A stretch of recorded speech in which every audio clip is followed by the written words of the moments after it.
Ia, ia le tua le nea fiafi. Waptai le tua, ia. Lona lofa mnona ngalei. Ia ua papi nao maua mno toi whaea inai le tātou pōkarama. Ia i le nea fiafi o le asung fua. Pei o na masani ai i asung fua taitasi. Waptai le tua i le ola ma le malosi o lo tātou maua pēa. Waptai fo i le tua, ia. I lona puipuinga, malona alofa i le nei aso. Tari tonu sa tātou whia ngai mga ruenga. I le ngata i stonu a inga. Ia e maise ngā ruenga wale tau singa o tātou a inga. No me ka le sia. Waftai e lai le tua i le nea fiafi. Ia ona lona alofa ufa alia mo oe maa i le nei aso. E ala i le ola ma le malosi. Le ngata fo i leo lona puipuinga. Ia e maise lona wha mano longa i o tātou tino. Ona o mai o le tino o le ia e fo i e alevi inga ma le whaaftai i le atua. Whaaftai fo i le atua leo wato i tātou mafuta. Ia i le nei aso ono le masing fo. Nei masing fo o iulai. Ia whaaftai le atua. Ono le avanoa, ia leo tātou au lia mai le nei aso. Tātou toe mafuta i lungo te penga whailangi, po lungo ala leo, ia po lau por kalama fo i o le Jesus is the Answer podcast i le nea fiafi. Whaptai malevi inga na i le atua, ono leo wa tātou mafuta i lungo nuu, ai leo tuo nuu. Ia tari tonu fo ia, o lo manu tau le alofa ma le anga le lei o le atua. O lea ia e vi ia e le atua ia i le nei ia fiafi. Ia e whatalofa atu i le pa ia mawalunga si o tātou atu no i tupu mai. Mata mai maunga tele se i o na maunga iti. E le ngata i lea ia hapele loa loa pa ia si o tātou atu no o Samoa. Whatalofa atu le por kalama i le nei ia fiafi. Tari tonu o loo manuia uma o tau le anga lei ma le alofa o le atua. A vele mia e whatu e lau Jesus podcast i su o ia ta. Ia e whatalofa tua ni.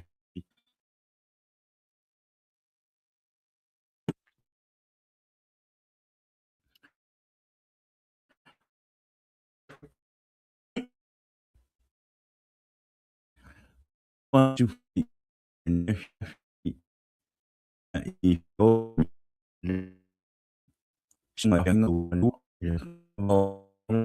ya nipo kalama ya teo tau tino na utau te talo tala noa ma launga o le upu o lo manuia umai ma tau amen le ngata hui lea o la utau talo patai le tua i la utau on sa ino na ngā luenga patai fo i le tua i le malosi fo ino mo o tau ia awale tau singa o le lafu maa moe o le tua. Ia e ngata hoi le o la o tau on singa le. I le pai ngofi. Amen.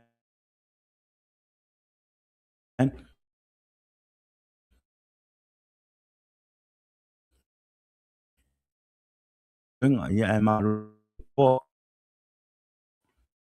I singa.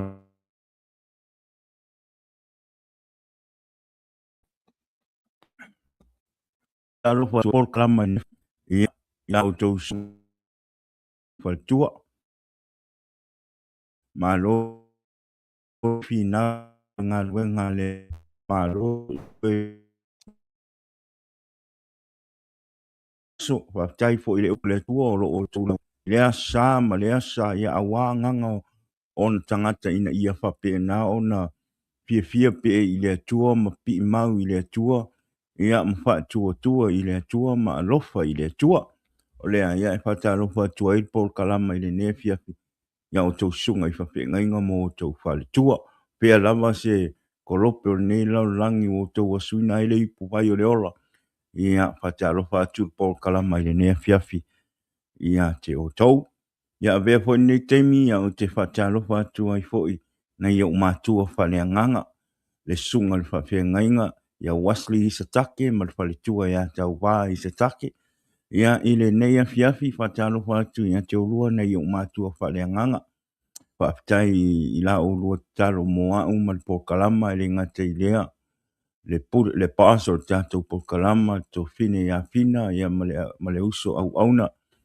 Ia tala lei e se kia ia awa fo I le ora au aunanga I lungo o te penga pa ilangi a wā anganga ina ia tele ni anganga e manu malo I le tua. Le e whaatalo whaatua I le Paul Kalama I le nefi afi mo o lua na I o mātua wha le anganga. Whamanu tele le atua ia te o lua. Le ngata fo I lea ia o te fi whaatalo fo I le nefi afi.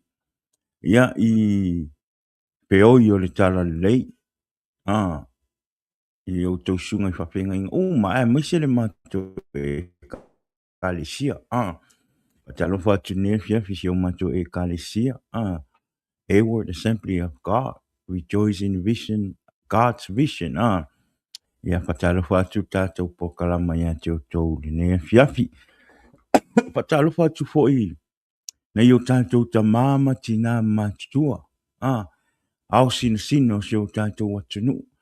O whea lava le mea o tau mai moa mai ai, ma tau matamata mai ai, ma whaalongolongo I le upo le tua I lunga o tātou po kalama.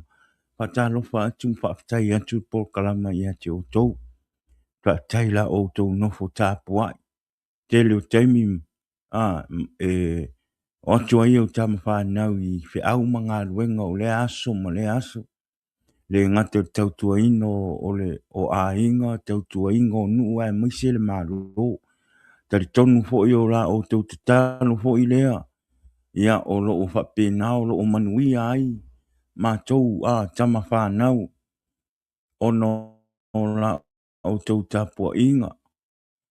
Ma la o tau talo lea. Talo whatu aire Paul Kalama I le nefi afi. Ia te o tau na I o matua. Au sina. Na I o tamā mo na I o tina matutua I le nefi afi. Pea lava se mea wa e maua mai le tātou Paul Kalama. Whaatalo whaatu le swapa manu malo Yesu Keriso. Mo o tau I le nefi afi. Lea whaatai te le lava I la o tau talo ma la o tau tapua inga. Le ngata fo I lea talo pe I le atua ina ia whapena na maua pe o tau le ora ma le malosia le ngata I lea. Ia olo na wha malo longa ia te o tau. Lea ia whaatalo whaatu ai Paul Kalama I le nei a fiafi mo o tau. Sau leo sa whaatalofa ia I o a inga wo me masani o le tātou Paul Kalama. Whaafitai la o tau tapua inga, whaafitai la o tau nofo talo. Whaafitai fo I la o tau whaatasi mai lunga o tātou Paul Kalama I le aso ma le aso. Le ngata I lea whaafitai le lango ina o le tātou Paul Kalama. E ala I lau share inga o le tātou Paul Kalama. Le ngata I lea ia subscribing o le tātou YouTube channel.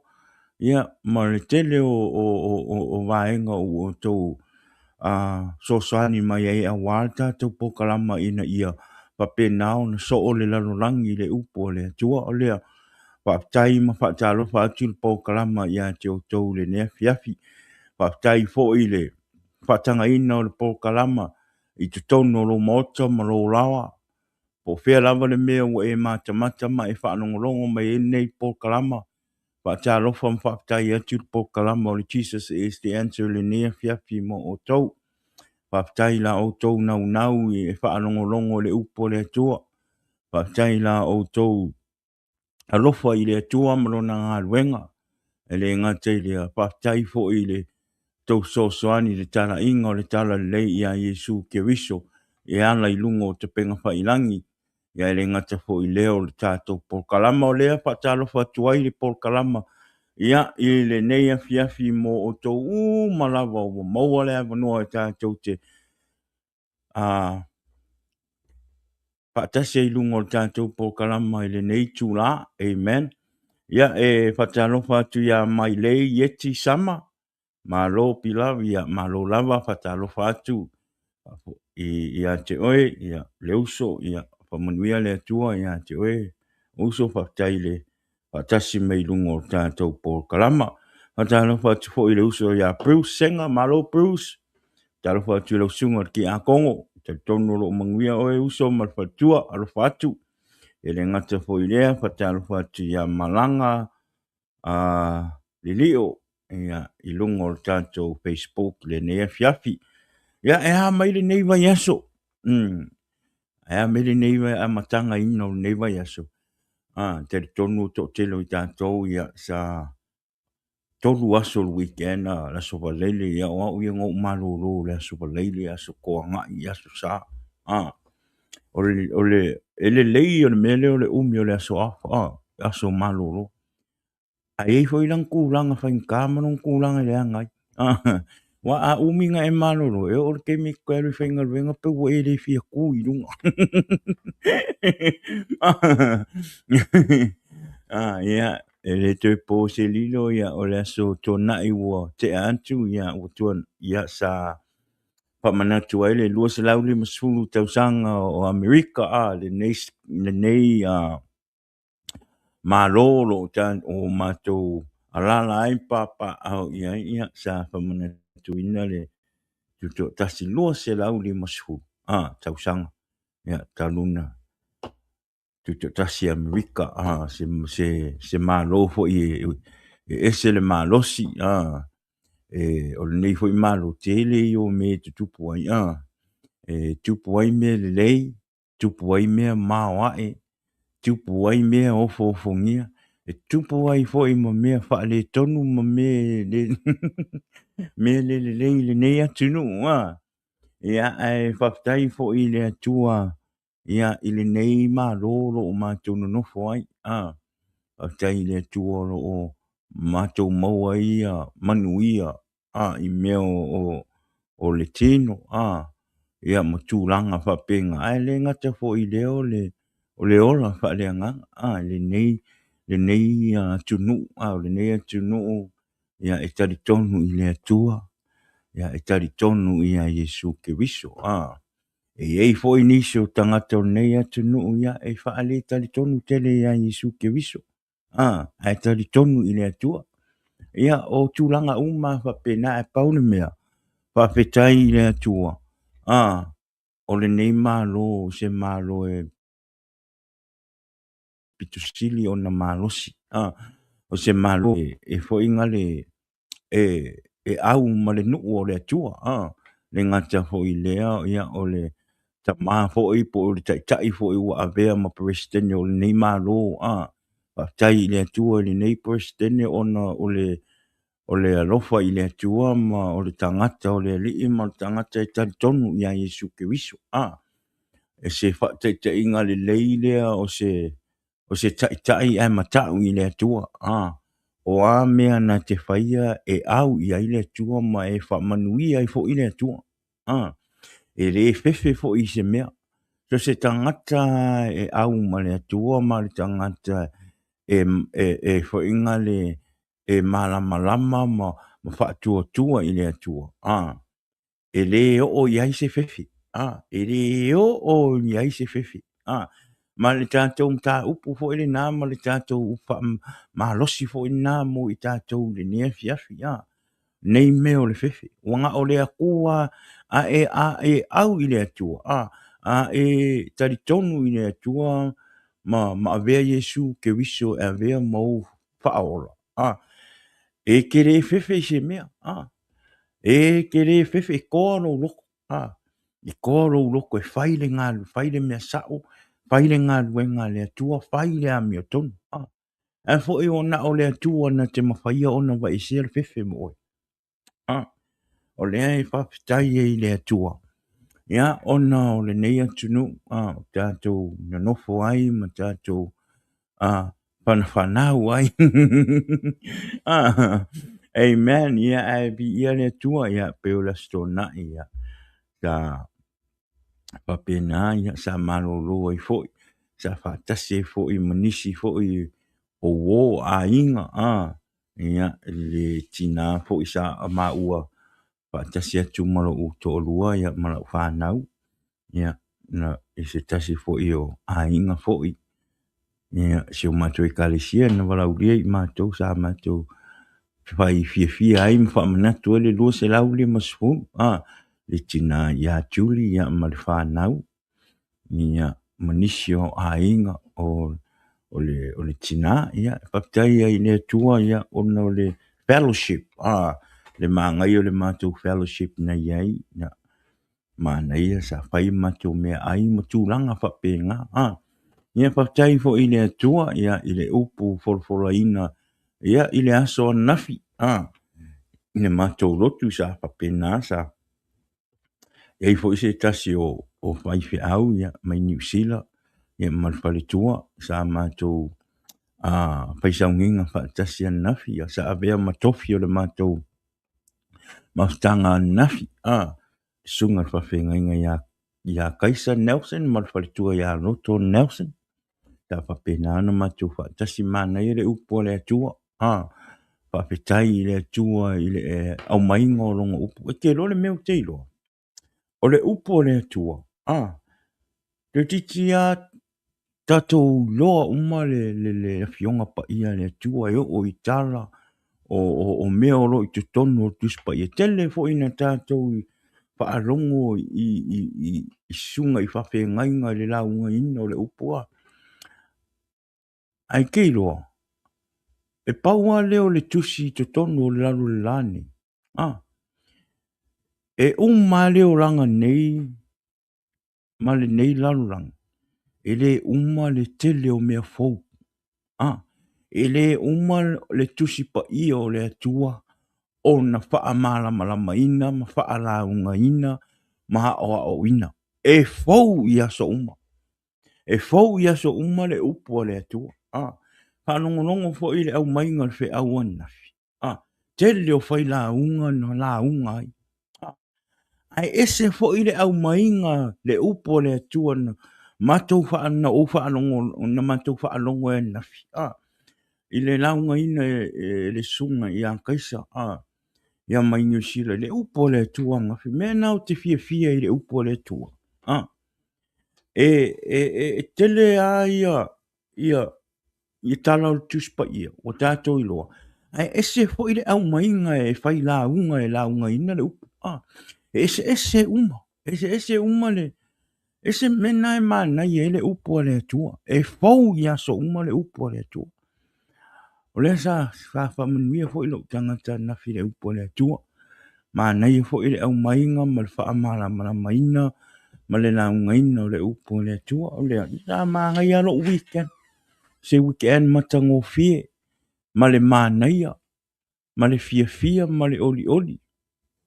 Amen. On sa i mea whamunu.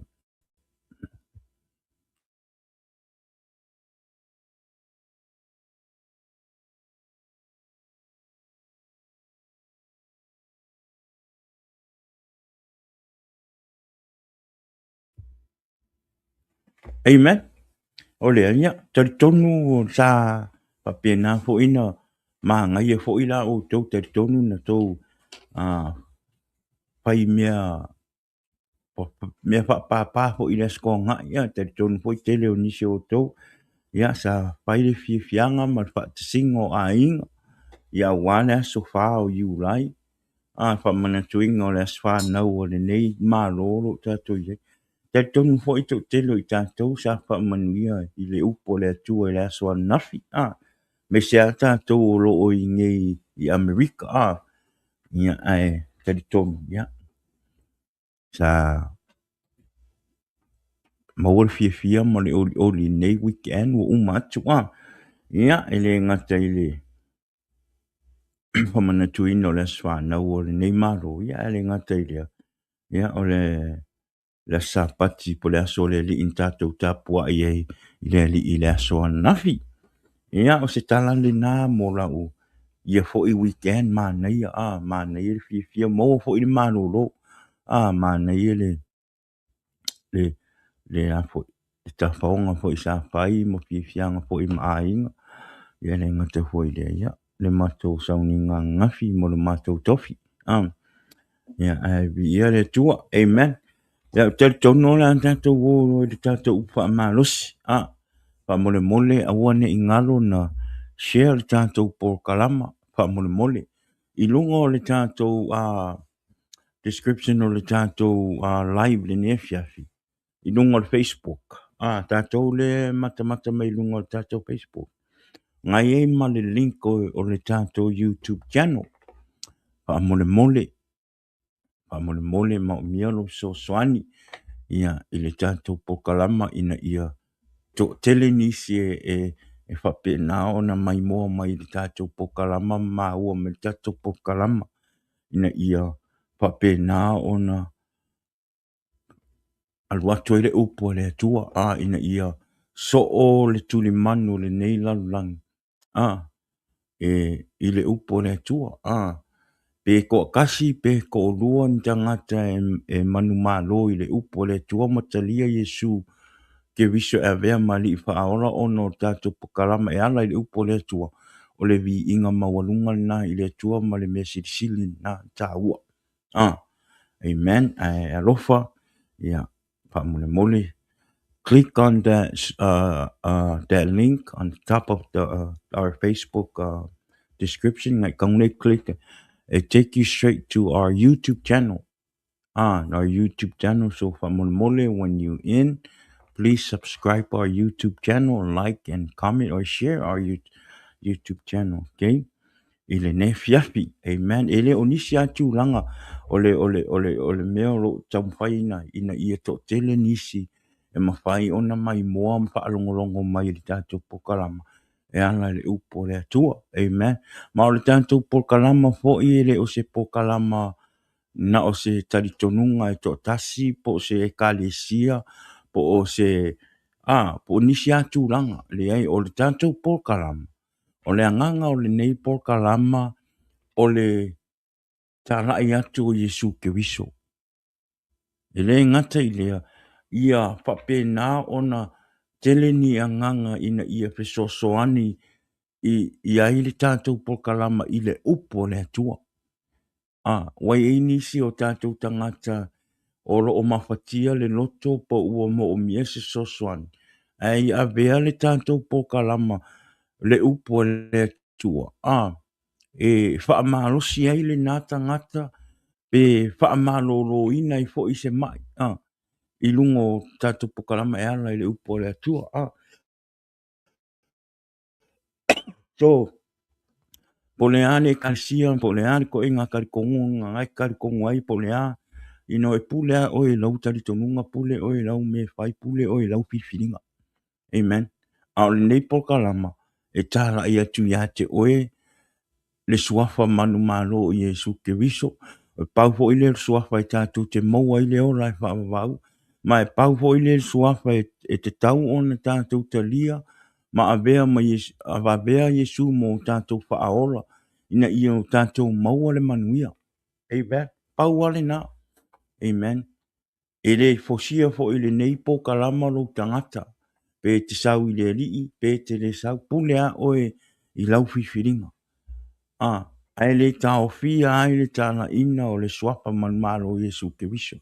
E ana i le upu wha uina o lo o tātou wha longo ma wha asoa i le i aso uma i teimi e ato i tātou pokalama i lungo te penga whailangi. O le ia, ni e fias. Wha manuia tele le atua i a te oe. I hala i lau so swani.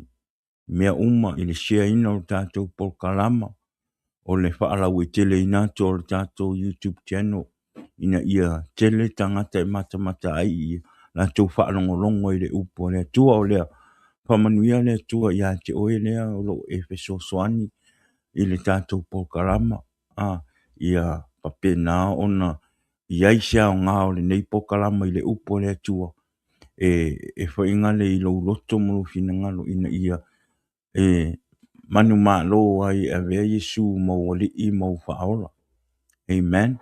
O le ia nei la fiafi. O le atato o le upo le atua. Mrs. Ka wai ngā homo. Ia, ere o Mr. Topol Kalama ia ona. Ia, o rau tau o au na ia, o tau whaalongolongo atu wā pewa. Kau saule, le kale o kau. Pai makale. Ia, ai, mana tua mailo tau o au na ila o tau talo ina ia mawale maalosi. Amen. Ia, ala tato wo le tato upa maalosi le nea fiafi. Amen. Ole, tusi ole a maua ele tato upa maalosi le nea fiafi. Maua maile i le Efeso e ono. Efeso no nam ta upo e ono. Pa upo e se fulu se i o sun malvalu. Amen. Te le se awa onga, te le fo i se so soani mo le tato upa soa le nea fiafi le upu. Po le tusi ole a tato pa i tawina ia. E fai ma so soani lo tato wala au auna i le tuo. Ia ele ngate leo tato ola wha le anganga ina ia tato ma tau i le tua ma ia tato wha moe moe i le tua. Amen. E feso e ono whai upo e se fulu se ia o le suru malvalu.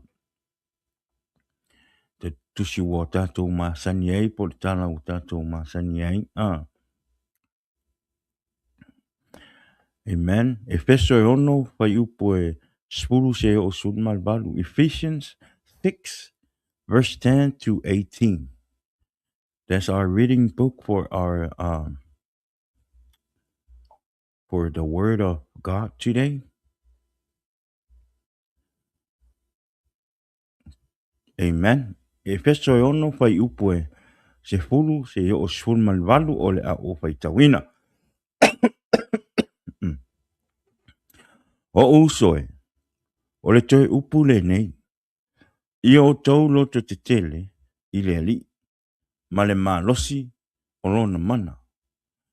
Ia o ofu o tau i ofu tau a toa mai le atua. Ina ia o tau mawhaia ona te te atu, i tongo fiti al ti Apollo. A wā tātou te le tau matangata, a o li sili, ma whai pule, ma li i o le pauliuli o le neila langi. A toa ma anganga leanga, i mea o i le langi. O le mea lea, ia o tau tango ai i ofu tau, a toa, mai le atua. Ina ia o tau ma whaia o na tuu, ma te tee, atu pe a o i le aso vale. Pe a uma foi o na o tau whaia o mea uma tau te tutu mau ai lava. O lene, i nā tutu mau ia o tau. O fusia o tau surunga titi le wha maoni. Ia o ofu foi o tau i le upi fata o le ame tonu. Ma ia wha se e vai ina o tau. Vai i le sauninga o le tala le lei o le file mō. Ia whaopopo i nā mea uma o na tango atu i le tani pupuni o le whaatutua. To te mawhai ei o na tineia o whana mū uma lava i le o loo leanga. Ma ia o tau ave le pula o tau o le wha o le tanga. Ma le pelu o le anganga. O le awhionga lea le atua. Ia o tau te talo i le anganga i aso uma lava. I talo talonga ma whaatonga uma. Ia o tau ma taala, pea i le nei lava mea, ma matua tau sisi i le whaatonga, mo tangata pa ia uma lava. Ephesians 6 verse 10 to 18 says, finally, be strong in the Lord and his mighty power. Put on the full armor of God, so that you can take your stand against the devil schemes. For our struggle is not against flesh and blood, but against the rulers, against the authority, against the power of this dark world, and against the spiritual force of evil in the heavenly realms. 13. Therefore, put on the full armor of God, so that when the day of evil comes, you may be able to stand your ground. And after you have done everything to stand, stand firm then, with the belt of truth buckle around your waist, with the breastplate of righteousness in place. 15. And with your feet fitted with the uh, readiness that comes from the gospel of peace. In readiness that comes that comes the gospel of peace. In addition to all this, take up the shield of faith, with which you can extinguish all the flaming arrow of the evil ones. Take the helmet of salvation and the sword of the Spirit, which is the word of God, and pray in the Spirit on all occasions with all kinds of prayers and requests. With this in mind, be alert and always keep on praying for all the Lord's people. Amen. Thank you, Jesus, for his word. Amen. So our topic for today, it says, only God can take away the fear. Amen. Only God can take away the fear. Ua na o le atua, na te wa e sea le fefe. Ia le tua. O le mea mua mua e ao o na tātou whaia, e wa ese ai le fefe. Our first thing that we have to do to take away fear is submit first. Amen. Submit first. Submitting to the Lord is our first line of defense when fear rears its ugly head. And guess who loves it when we live in fear? Our spiritual enemy. Fear is his playground. O le mea mua mua e ao o na tātou whaia, o le tātou submit i le atua. E te tau o na ofo i na atu mua mua lou tangata ma lou tangata i le atua. E le mawhai o na tātou manu lo mai i le fefe, pe a whai tātou te le ofo i na atu o tātou tangata i le atua, pe submit atu o tātou tangata i le atua. O le fefe o le mea o le ti apolo. E fia ke le ti apolo i le tangata ke wisiano ai fefe. Why? Because fear is the devil's playground. Amen. E fia ke le ki apolo e ka alo i o kafa. Pe ava ai mele ki apolo e le o malosi lo wola wha ke wisiano. Amen. E loa masila fia e le lei e le ki apolo. O oe o se tangata e te fia e te alu le lotu. O oe se tangata e te fia e te vivi i le tua. Ai le mea o le nā e te fefe ai. O le mea la le nā e te fefe ai. O le mea la nā e fia e le ti apolo e alu atu. E whaasa la vei ei oe ma whaasa se ai oe. Whatever you hold it onto, or whatever that stop you from giving all your heart to God. That's when Satan come in. O le awala ngā e sau e le ti apolo i a te oe. Ona la sila fia e le ti apolo. E ai mea na e te vai ai. Amen. E ai mea na e te vai ai. So, e le mawhai la o na pesoso ani mai le atua. Pe a whai e le o moni lo walofa ma lo matau i le atua. O le ti Apollo, e fia e sau au mai mea I lo mawhawhau. E whapewhi ina I oe. Fear is the devil's playground. That is one of his favorite things, is to give you fear. O lisi le a wala e fia ke le ki Apollo e kili e kanga kau le whanau le tua. E fia le ti Apollo e sau e whapewhi oe. E loa le leia le ti Apollo e ei mea na e te leo wha maoni ai lo savalinga ma le tua. Sau lo le ti Apollo e sau e kili ai oe. Aisea.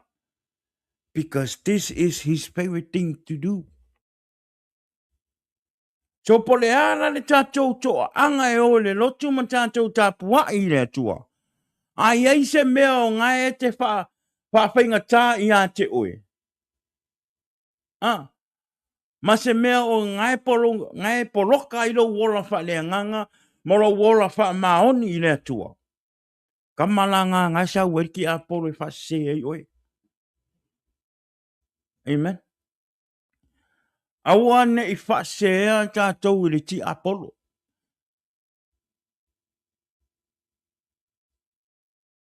Amen. Awane a vea le ti Apollo. E control inga lo tangata. So, if you do not submit your life to God, you will get fear easily from the devil. You will get fear easily from the devil. A whai ele ato tolo wola au auna I le tua. A le ato tolo lo wha maoni I le tua. E whai ngō fie o ngā kili oe le ti Apollo. E whai ngō fie o ngā sau le ti Apollo. E whawhanga pēr oe, whawhanga pēr lo tangata, ma pepelo pēr lo tangata I mea ngai e te whaia. Amen. O le alava le mea o le nai te vai ei. E aki le inga sau le ti Apollo e tapo ma add more lies to you. Ia aua aisea, ia aua inga e wha maongi, e whai le mea, wha maongi ma le amio tonu. Amen. O le fefe o le mea o le ti Apollo. A le tatou le wha maoni la I le tua. Ma lo tatou wola au nanga I le tua. E kasi al sau al ki Apollo feula o ka feula oe. Uma. E pau. A sau fo ila ki Apollo e sau e mai ake oe le fefe. E le sau ki Apollo ma mai ake oe se mea piko sili o ngakele. Kamanga e sau wa kama I mea. Sin kama I mea e loe ki Apollo e vavenga e pau. Sau al ki Apollo pingi oe e pau. Pe a fai. Ka ke le submit I le akua malo man tatou loto atoa. Malo tatou wanganga atoa. If we don't submit our life to God, we're going to be easily feared. Aisea. E fo I le o wha maongi tatou I le atua. E le o wha maoni lo wola au nanga I le atua. E le o wha maoni lo wola au nanga I le atua. A whai o te le savali ma le wha maoni. Ma whai le fina ngalo le atua. Ma le wha maoni. Kasi aliki linga ki Apollo ya au uma. Amen. So if you do not submit your life to God, you will get fear easily from the devil. Awa o le fefe o le mea satani. Le mafuanga fo ilalina. E tato te fiu e kuli ki Apollo. Ka ke fiu e ka mo fai e ka kalo ma ke ki Apollo monga afoi. mo ngā pepelu. Ere kai alu ese ki Apollo isea. Ai fo ere o submit ka ko ere ko ere o moni. Ere o moni le tatou ato toa mano tatou ola au na ile tua. Ah. Le mea lale na, e tele ina tatou fiu e kule ki Apollo ma tūlanga whapenga. Aisea, ngā lai loa le lei ki Apollo le mea ngā ke vai ei. E kake fiu e kule ki Apollo a ki ringa aka ki Apollo sau iau. Po le hafo i le maa losi o lo vivi i le akua. Po le hafo i lo uola wha maongi ma whai me. Ai loa ki Apollo e le mea ngā ke whai e se. E sau ki Apollo kingi pingi oe uma. E ke fiu fo ila e kuli ki Apollo mpe kuul ki Apollo. Ah. Ke fiu. Pe a whai e le wha, pe a whai ke le wha maongi le akua. Mau le wha maongi le akua. So, before we start rebuking or resisting the devil, we must ask ourselves if we fully surrender and submit to God. Oh. A wai ka ke fiu e whekuo ki Apollo makakalo i kukuli ki Apollo mkemong. E le mawhainga kukuli e ka kou e sea. Anga e le o submit ka kou i le kua. Oh. E kakau, we need to ask ourselves, we need to check ourselves if we are faithful in God, if we are doing the right thing for God. Amen. Before we rebuke and assisting the devil away. Because if we don't, no matter how time we pray to God or no matter how time you rebuke the devil will still come and laugh at you. And that's how we get fall so easily and feel so easily because we are not faithful to God. We are not submitting ourselves to God. Amen. We need to surrender. We need to fully surrender to God and submit to God.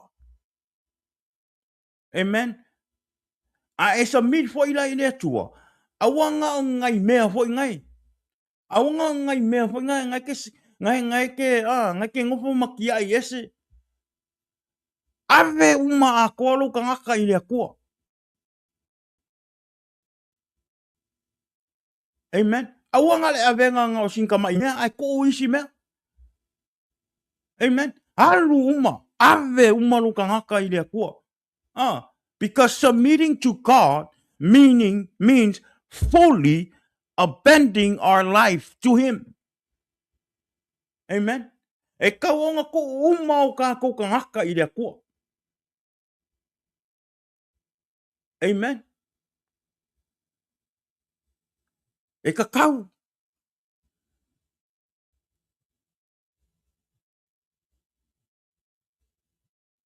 E kakau onga ka ko uma ka ko ngaka i le kua. Submitting to God means fully abandoning our life to Him.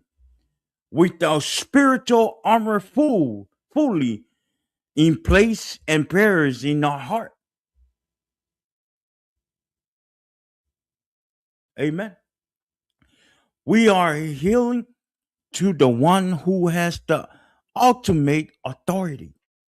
We're giving the strength to resist the devil when we surrender our entire life to God. Amen. A whaira tātou te ave umau tātou tangata, ave umau tātou whale tonu i le atua, tātou sala mō, ma tātou whamaoni i le atua, ma vivi i le atua. Guess what? E sola le ki Apollo. Amen. E sola le ki Le kaimi ai ke whai ai le kūranga wha maongi le kua, ma ave lo ka ngaka ma le wha maongi le kua, ma whai alo ngā luenga ma le wha maongi, ma esa vali e pei o Yesu, ma wha ahali atu le mala malama o Yesu i le lalolangi, e sora ki Apollo ia oe. Amen. E sora ki Apollo. When we give ourselves to God, submit it to God, surrender ourselves to God, guess what? The devil will flee. Amen. Rika ko kuswai kau le nei aso. Whawhetai. Whawhetai le tātou upu le tusi sa tātou whaitau. Thankfully, we have a plan of attack. God has given us a spiritual dress code. Ile kusi le mo tātou whaitau na le aso. In Ephesians 6, verse 10 to 18. Tātou tusi whaitau le whamai. We must be fully equipped with the belt of truth, the breastplate of righteousness, shoes of gospel of peace, the shield of faith, the helmet of salvation, the sword of the Spirit, and a prayerful heart. Once we are properly clothed,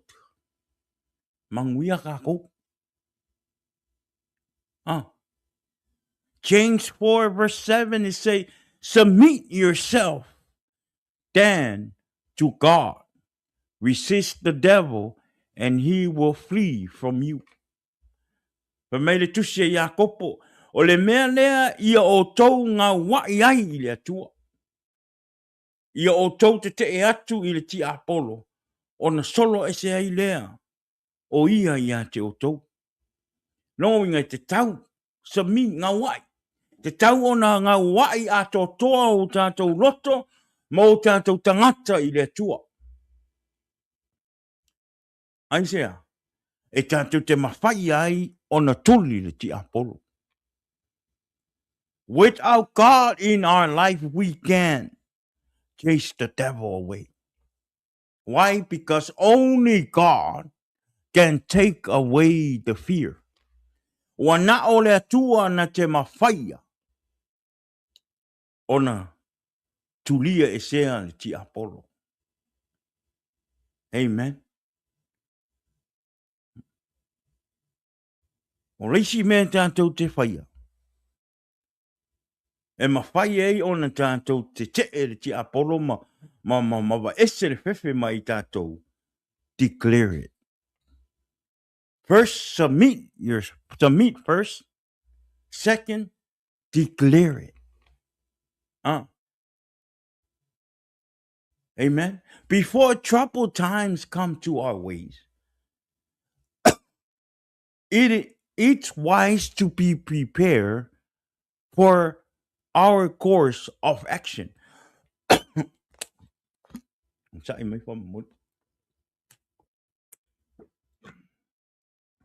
We can trust God fully, even we don't see the next step. The best way to come against fear is to speak the word of God. O leisi mafua anga le lei, o leisi mea le lei e te tau o na whai e oe le tangata keusiano, ma o le tangata keusiano, ma oe le tangata taritonu, ma o le tangata taritonu. O lea. O le kuli o le ki Apollo i le upu o le atua. Wha o ngā le upu o le atua. E tuli e le ti Apollo. Declare it. Amen. Ma ia e taritonu. Amen. The best way to come against fear is to speak the word of God. Amen. Ai te lo. E le mawhai o na sola le ti a polo pe a whai e te le tari tonu, ma e whatua tua i le upo le tua, ma e tari tonu i le tua. O lona upu e te mawhai ai o na tulia le ti a polo. E te mawhai ai o na e fasi le ti a polo. E te mawhai ai o na e kuli le te mongi. Ah, o le upu le tua. Roman 12, kwa kiki umata tau whamanosi. Roman 12 verse 2. Do not conform to the pattern of this world, but be transformed by renewing your mind. Then you will be able to test and approve what God's will is, his good, pleasing, and perfect will. For me, awa fo'i tau te a mio whaatasi ma nisi ngā mea. That's another reason why. E tātou whaingatai o na tātou tūri ti Apollo. Aisea, ona o le tātou te o i le lotu, ma tātou whaapea ifo, tātou te alofa i le tua, tātou te vivi i le tua pa ia, e o lo e fia whaatasi ma meo le lalolangi. O lo e whaia pea meo le lalolangi. E ke le ma whaia ona e clearinga, ma e wheku uinga ki Apollo i le upo le tua, pe a whai o ngai ke fia pea i meo le lalolangi. You can't. E ka kau o ngā whaafowina lo tangata. E te tau o na whaafowina lo mawhauwhau. Ina ia whau mea e te whaia. Amen. A whau lo mawhauwhau i nea tua. E whau whai lo wola whaalea nganga. Whau whai mea e te whaia. Ma e te reto e fia i mea tuai. Awa e fia i mea whau. E ala i lo woranga i te tui nā tua i le tua. Amen. Pe mai aua foi tau te a mio whaatasi ma nei laulangi. O le laulangi, o le laulangi o lo ta ai le ti Apollo. O lo o malosi ai le tuina naunga. O lo o malosi ai le tele mesa se. O lo tele ai le toftofonga ma whao songa. Ale ki Apollo i le laulangi nei.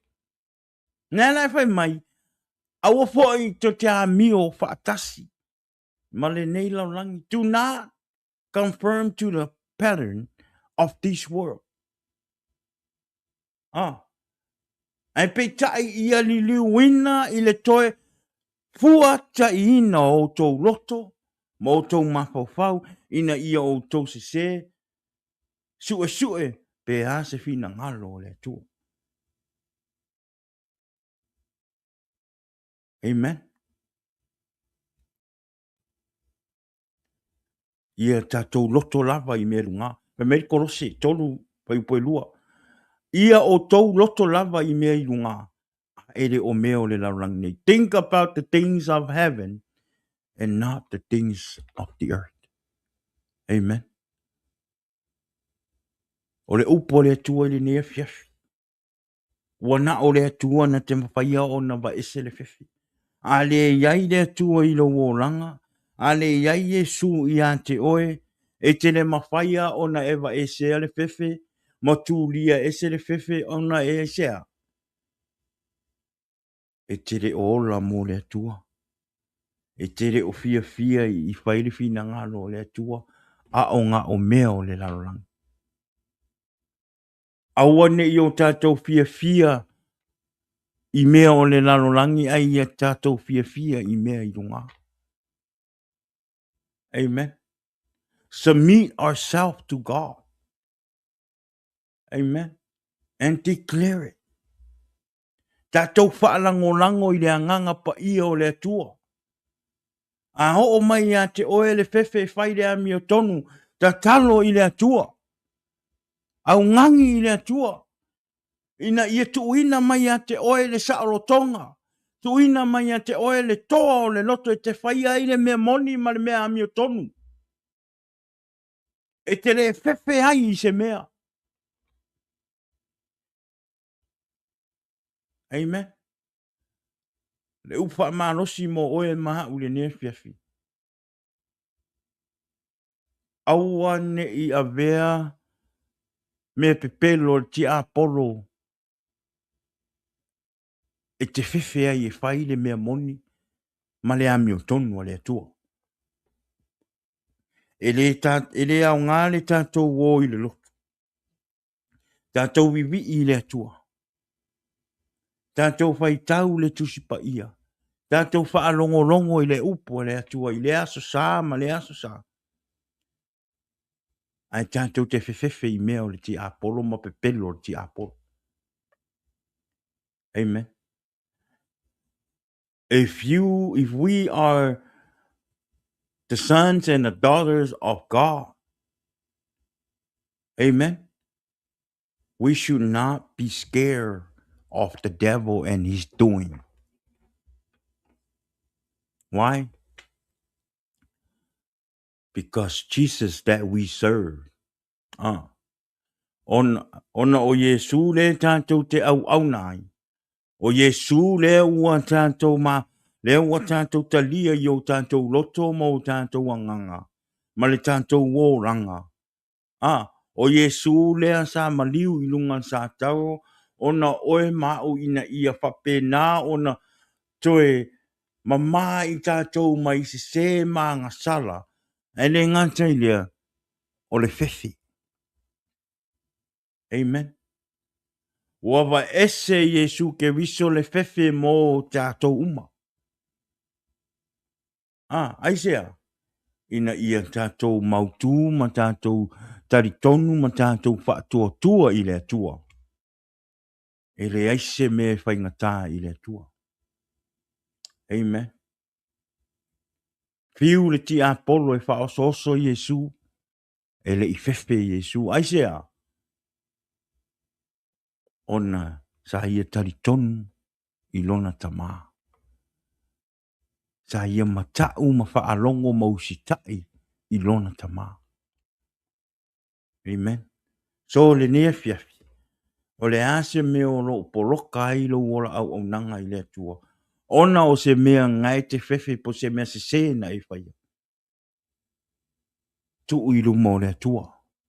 Ave I le atua. Ina ia mawhai ona whaasa o loto ina mai oe. Po le a lava le mea o lo whaafai ngata I lo wala au nanga I le atua. O le a lava se mea o whaafai ngata I a te oe. O le atua o le tali. O le tatalo I le atua. Wha maangalo oe ma wha to ese I le atua. Ina tuu mai I a te oe ma avatu I a te oe le wha maoni e whailo na whina ngalo. Ai wa ese le whewhi. Amen. Aua ne avea ne mesese ngai tasi e te whewhi ai. A e le tu ua I luma o le atua. E o mai lava le wha wawaworo ta alo ti Apollo I a te oe le mea ngai tasi. Amen. Only God can take away the fear.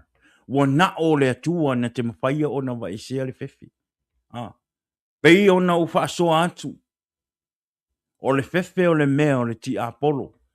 This one of his favorite things to do to bring you down is fear.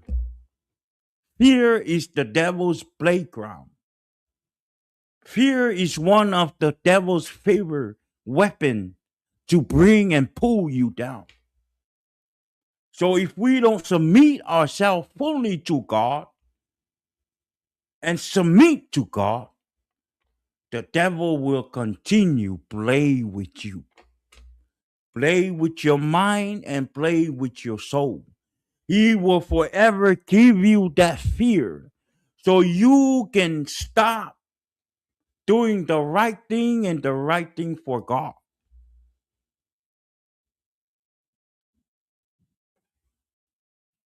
Ia tatou whaia le ami o tonu le tua. Amen. A whai fo isa e wha le tonu, toi tatalo I le atua. Toi au ngangi I le atua, toi to tuni I le atua. Toi whato ese I le atua. Amen. E awa le whewhi. Aua le fefe. Po le ha foi le ai me le lalo rangi ya ke oe. I mea sa e whaia. Aua nge a vea le lalo rangi makala kangaka ya ke oe. E ke fefe e ke alu I le akua. Kas kelenga wisi ka kou. When we fall, we were so scared to go back to God and serve God again. Why? Because we fear of what people's going to say about you or say about your family. Amen. And will stop you because it happened. O mea ngai saule ki a poro au mai wha mangaku mai ake oi.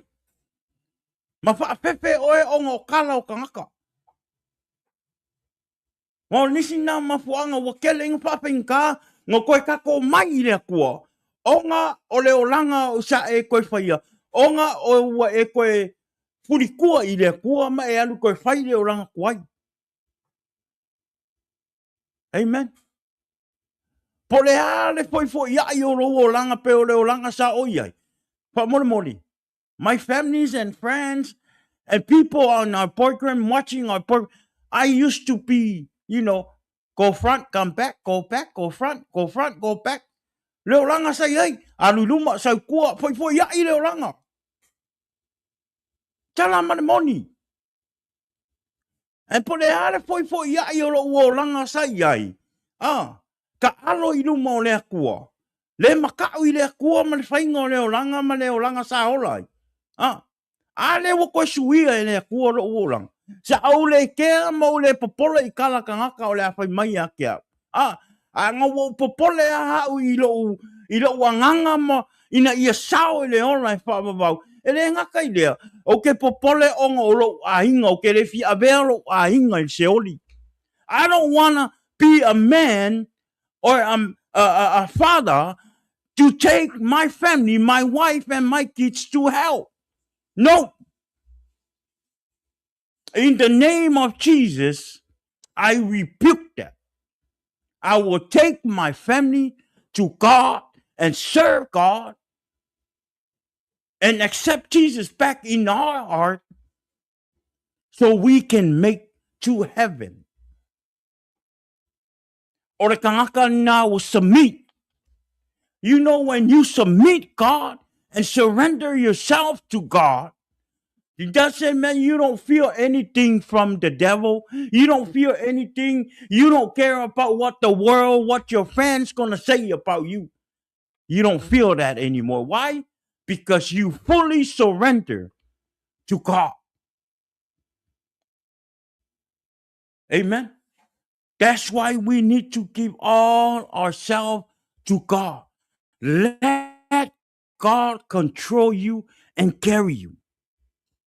So when the devil try to come back and pull you down and pull you away from God, he can't, because you have Jesus in your heart and he will flee. Amen. The devil will flee. Declare him the word of God. He will flee if you rebuke him with the word of God. And before we do that, we have to check ourselves first to make sure we fully surrender to God.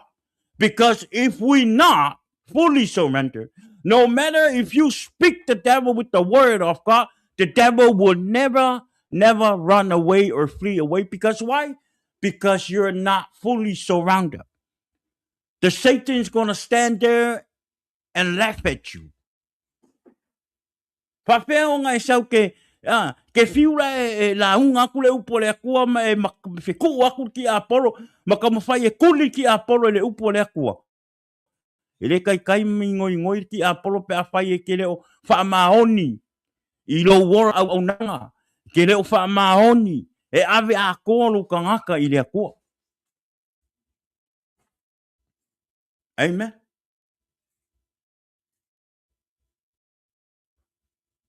Tatou whaamaoni I le atua. O le tatou whaamaoni ngā I le atua.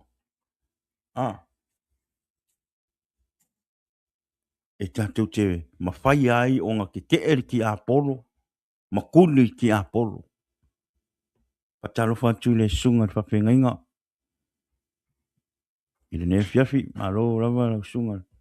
Whengainga, tawanu, makayo, malo ka bless. Pastor, thank you for tuning in.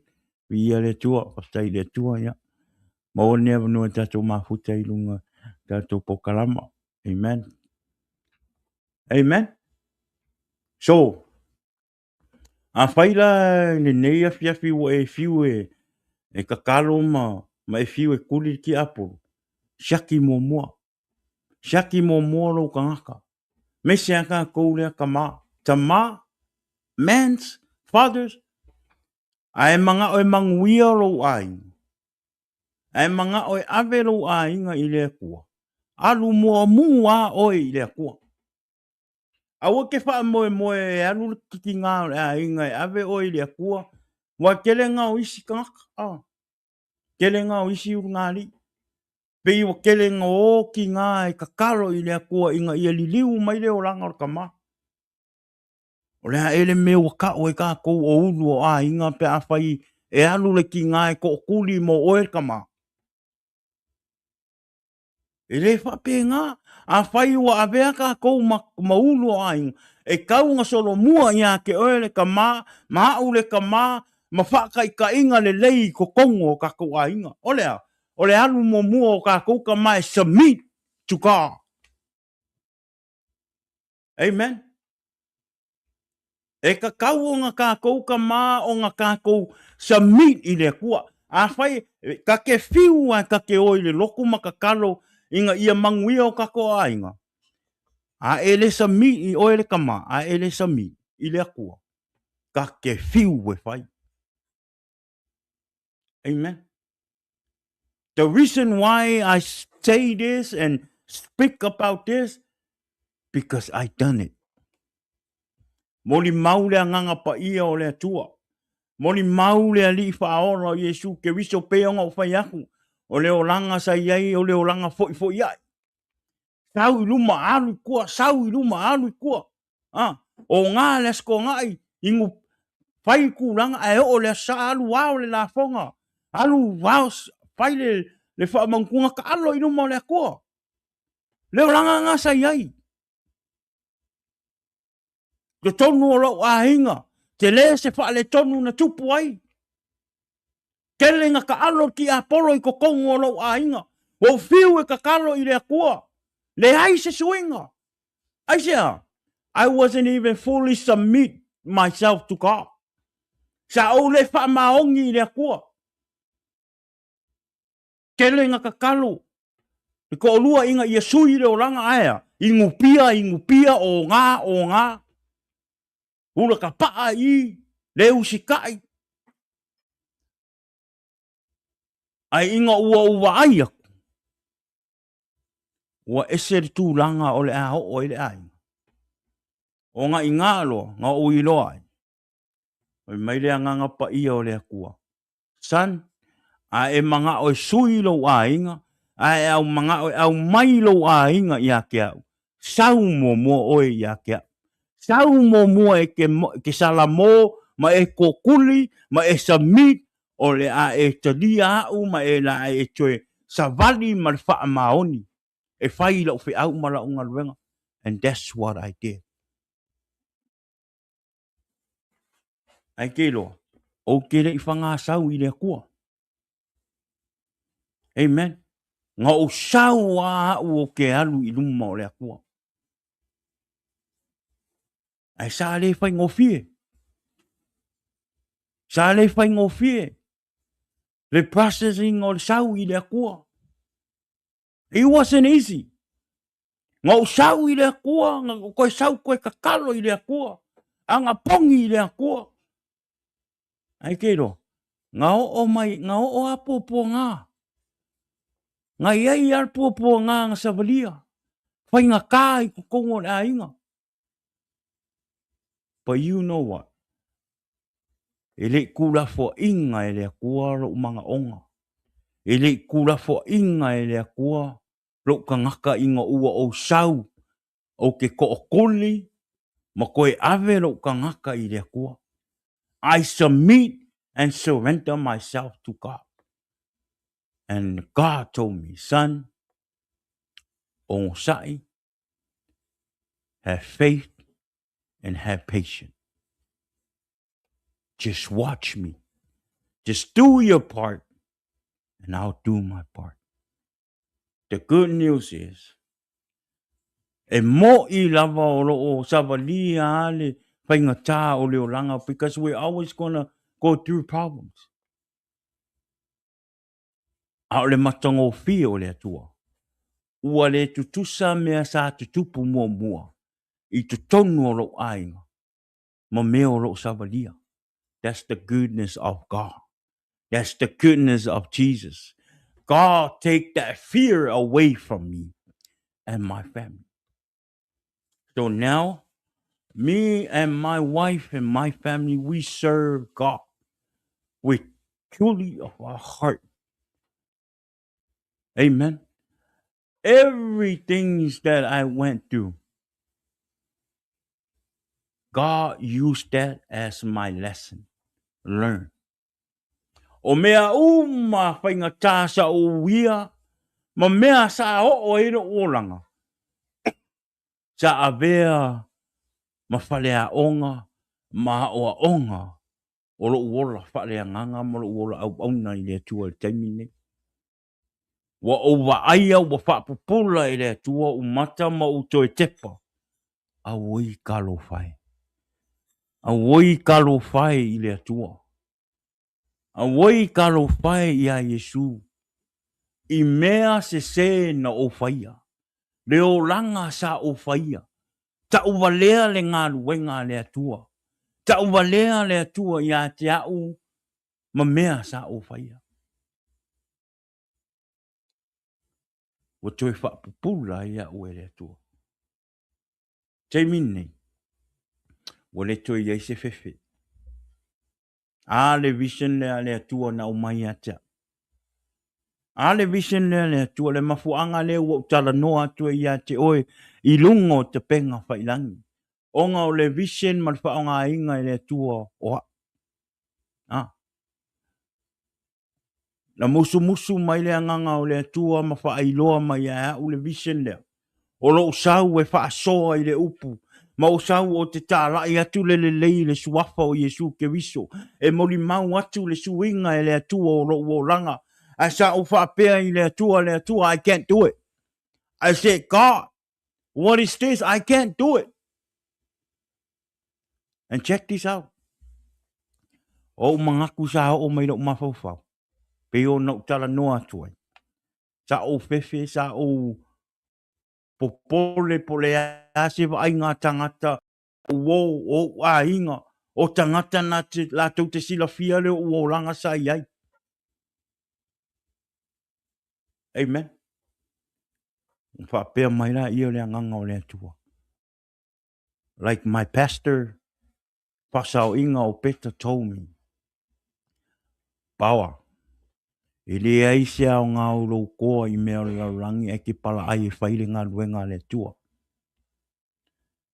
O le mea ngang wha malo sia I lo uloto. O le ale au ngā ku ke koa I whai mea le larangi.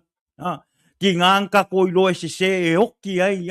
E whango ai le ola ai le I moa se. E le I fefe ai.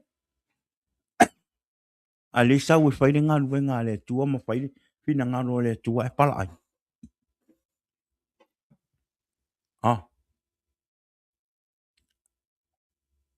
Only God can take away the fear. O ngā I ngā koe wa ese ngā wa ese I le atua lo popole. Na wa ese I le atua lo fefe. Ngā wa ese I le atua lo mawhau wha le tino. A o tau e whaatau no uro na hina ngalo. O lea. Folo am wha ta la I le upu ma le tala leia Yesu ke viso.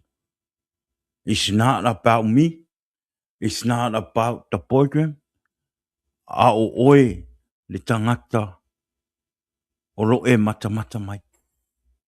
It's about you. It's about you that watching this program. This is the program is all about. Is for you. God told me to come and help you with His word so you can understand, so you can receive the goodness of God. And mameo mga oy le tua e whaamanui ai oe. Ina ia e noa Yesu, ia e talia Yesu, ma ia e maua le whaaratanga. Amen. Only God can take away the fear. Amen. Wo mo na whai mai le tua. Ia tātou ofu tau o le tua. E mawhai ei o na tātou tau ma alii, ma ti a polo, o le nei la rangi. Amen. Tari tonu ia. O le tātou upu le nā, ma le tātou wha amalo sina i le ne fiafi. Amen. Only God can take away the fear. The first thing you have to do, submit it. Submit yourself and surrender yourself to God. Then the devil will flee from you. Lea ia o le tātou wha amalo sina mo oe le ne fiafi. Amen. Tari tonu o wha manuia oe i le upu le atua e le ne fiafi. Talo i le mana o le anganga pa ia e wha malama lama a tili a te oe lo na upu i le ne fiafi. O le afo i se tau mawhainga o lo tau au auna i le upu le atua. Tātou te talo i le mana o le anganga pa ia e wha tumu i a te oe, ma wha sino i a te oe, le mea moni, ma le ala moni e te tau ona e uia. E ala i le upu, i le neita nea fiafi mo oe ma. Amen. O le wha manuia le atua, i le tātou po kalama i le nea fiafi. Wa tai tari tonu ia ua, te le le au ngā, o le upu le atua i le nea fiafi. Ia e toe whawhanu ai lo tātou wola wha le anganga, ma toe whawhanu ai o tātou tangata ina ia tātou tu mau i le atua, ma ia aua ne iaise me whaalawe lawe i o tātou wola au nanga i le atua, ma ia tātou maua le toa, o tātou loto e tātou te whai ai le ngā nuenga ma le whi au o le atua, le ngā te lea o le wholofola ina o le upu, ma wha ma losi i lungo te penga whailangi. Ina ia tātou maua le whaoratanga, ma ia tātou maua Yesu i o tātou loto, ma talia i o tātou loto, e avea mo tātou walii, mo tātou whaola. Ina ia tātou maua le ola whaavavau, o lo tātou sinio ai, a o tātou wola pea i le neila rangi whaingatā. O lea, whamanuia le tua i le nea fiafi, ia o tātonu ia, le ua ako lea le kula, luas fulfa minuti o tātou pokalama, ia, te tonu o te le, malava matutoe, le upa soa i le nea fiafi, ia e whai ma le tātou, whai ma le tātou wha amalo si anga, ia wāwhori sa vadinga o le neiva yaso, ia te tonu ia o le tātou pokalama le nā, ia, lea ia, whamanuia le tua, God bless all of us that we watch and hear the word of God tonight. Amen. Ia, o sinu whaasi silanga, ia, awane i ngalo le tātou po kalama i le astofi. O le a pape nā fōi o le a tātou, e a tu tātou po kalama i le astofi. Ia, le teimi masani le tu la e valu.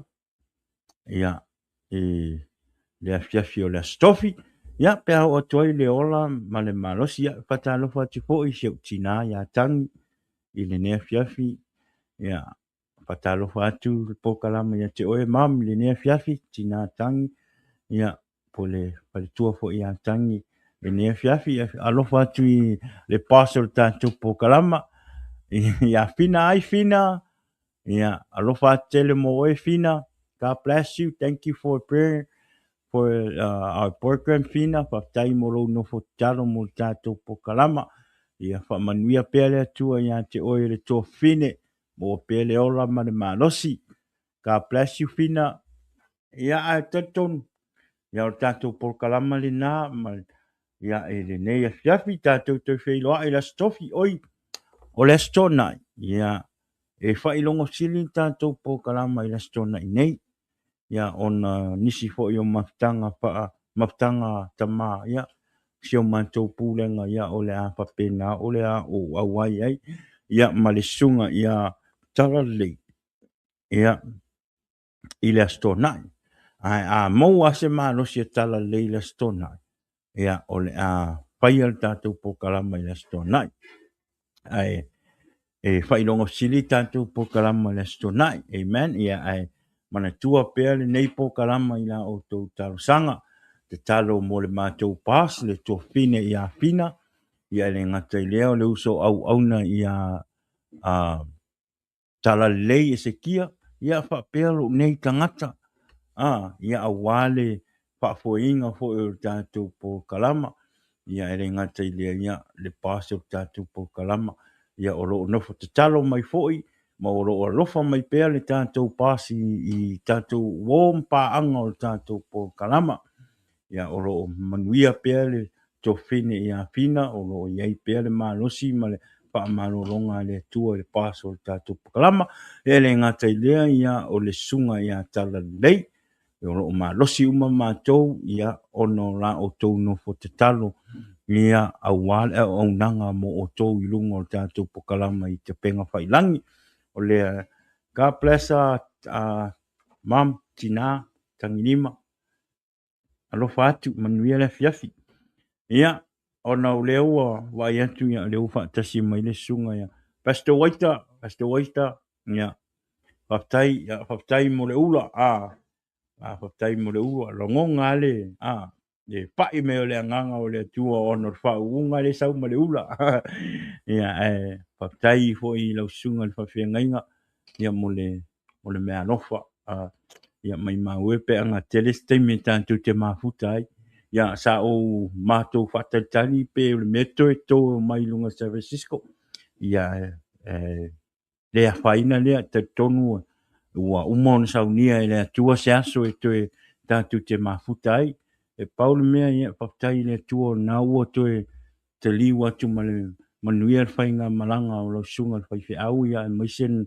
le auso ia whaftai fo i ua uwhiloa i fo i nei uso fo i au malanga e pol tau au kikiki ia e whaftai mo le tempupu sa tātou mafuta ai tari tonu ia o lo tātou manuia tusa uma i le alofa o le atua ia o lea ia patalofa tua i pol kalama o le Jesus is the Answer podcast i le nea fiafi ia mo lau sunga le whawhiangainga waita pata ia e moisele le whale tua ia Melody ia male malu le kalesia ia male nei tama matua matina matua ia ili na fo i tu o le tātou ngā ruenga ia lea ia patalofa ia o le soto na ia le la ama whailoa e o le sofaleire le la ama whailoa e ma le sunga ia asiata ia ma le uso ia fly ia whaktai fo i le tua ia o tue mau fo i le avano tue ma futa i ma le uso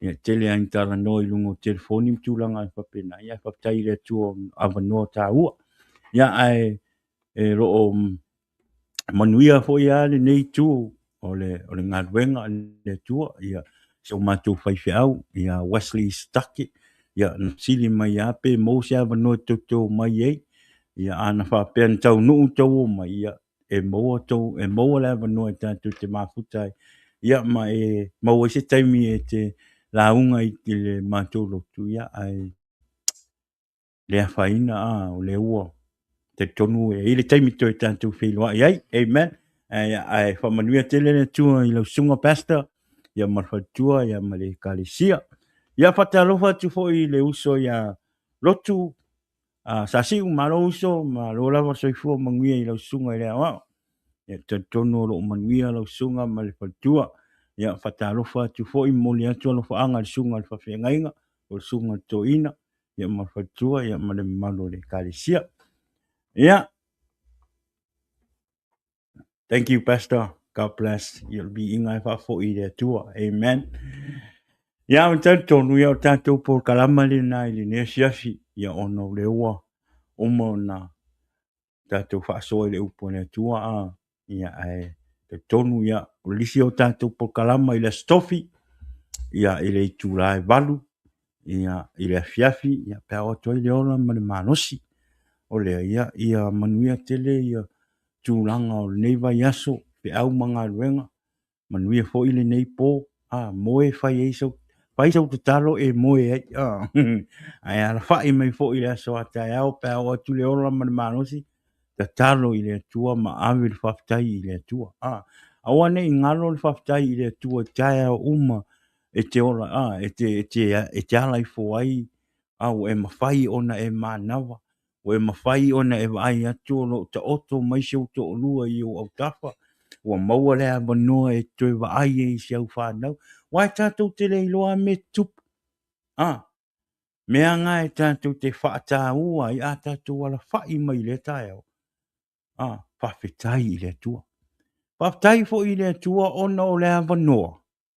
O lea ua maua e toi te talo I le tua ma toi whaato ese I le tua ona si sesa e whaia. Amen. A wā a whai e te moe le nei pō, ai eise mea o lo ti ngai lo loto pe eise si ngalo misa po lo to olua, po lo whanau, po le ase mea. A vera ngai pō e koe karo I le akua ma e whako ese I le akua. Whako ese I kangaka ngai ke I kai po ai a. A vera le a fiafingi ai kere I moe. Kolo ka ngaka ngai ki ngai lo loko pe sao pe se fa maua lalo lo loto te talo I le tua fa ma ngalo oe ma e te talo mo tangata lea le ti ngai lo loto ona uma le ona e vili le ei ma e fato ese pe sao pe se sao pe se fa maua lalo onga e moe ai la ia ngai ke ua e moe ala ke alu ma le loko ki ngā ma le loko ika. Ua e le wha manga longa I le ngā kangaka. Ai ke ua e le ala mai le kai au. Ia o ngā whaile mo wha le tonu. Ia te oe. Ngā mai maua koa la I o ro ki ngā inga ngā e ki ngā inga I ke e au nga I le akua, ma e ko anga I le loku, ma e whai kau le kuspa ia. Aua I eise mea ua ki ngā I lo loko ma ua anga sala I lo loko ai ke moe. Aua e le kakalo I le akua e wha maa ngalo oe. Ma e wha maa ngalo lea ka ngaka uso tangata. Po lo ko olua. Po lau wha ngau. Ia o ngā kupu lea I o mai mau a kore tātou ora au nei netu. Wai ka kau o ngā kako maua le wha maa ngalo. E kau o ngā kako wha maa ngalo I e feita mai ai te oe mau. Po o seisi fo I ua e ika I ai. E le leila ni tātou talo I. A whaila e ke alu ke moe. A ngai ke re I wha maa ngalonga kaka e ke ala I for kai au. Wo e koe maua le ola, o lau awa e kaunga e iloa, lau sūnganga, o le awa ngoa na ua te tu umai e le tua ia te oe, e amu ia la oe pe a whai e te moe a o lo o ika lo loko mai e kangaka, e koe ala mai li kai au e koe maua le ola, amu ia oe, amu ia la oe, e ka kaura ia te oe, o nga e whaanga ka kaura ri kaiminga, e ke whai ai le me ka kau le me monge kau ngai whai. A fo yo le vangoanga nga uko ku mai le ku ia ke o ke fa sa o ele e ke fa sa o ele mele. Amen. Ia o singa ka mai bonus nga mo e ma nge fia. Ai fa mangi te le la vale tua. Amen.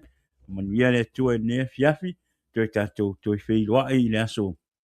Tofi ia ele tu na valu ia pe o to le ola mal malosi ia pa tō wha atu I sunga I whawhia ngai ngā malava mo tū whare tua ia le ngata I lea wo mai masani sa mai mo mai le nea so lungo tato pokalam whamanuia le tua ia te oe le ne fiafi in the name of Jesus I pray.